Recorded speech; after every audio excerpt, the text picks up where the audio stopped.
Мен жазғы демалысымды қаланың сыртындағы жер үйімде өткіземін. Ал менің көршім өте біртүрлі, түсініксіз кемпір. Күні бойы үйінің алдында жалғыз өзі отырады және өз-өзімен сөйлесетін еді.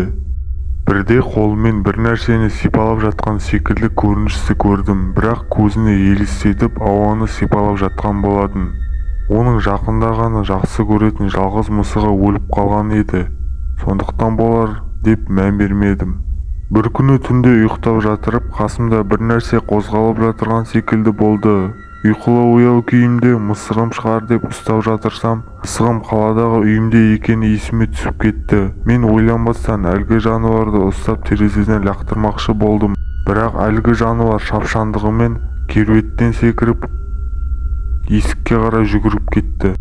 Мен де есікке қарай барсам, есік ашық тұр екен. Сондықтан біреудің иті немесе мысығы кіріп кетті деп ойладым. Солай қайтадан орныма жатып қалдым.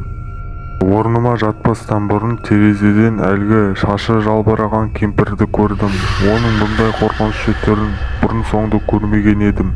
Солай қорқынышты жүрісімен ит секілді үйіне секірген күйде кіріп кетті.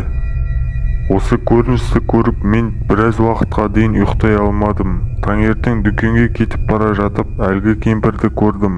Ол әдеттегідей өз-өзімен сөйлесіп отырды. Шашы жинақы, бұрынғыша келген, кешегі кемпірге мүлдем ұқсамады.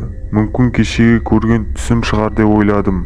Сөйтіп қасына жақындап әңгімесін тыңдауға шештім. Сен не кеше қорқып қашып кеттің?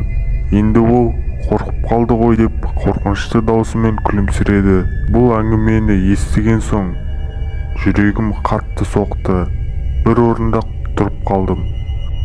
Содан кейін көршілерден кемпір туралы сұрастыра бастадым. Көршілердің айтуынша ол жындыханада 10 жыл шамасында жатыпты.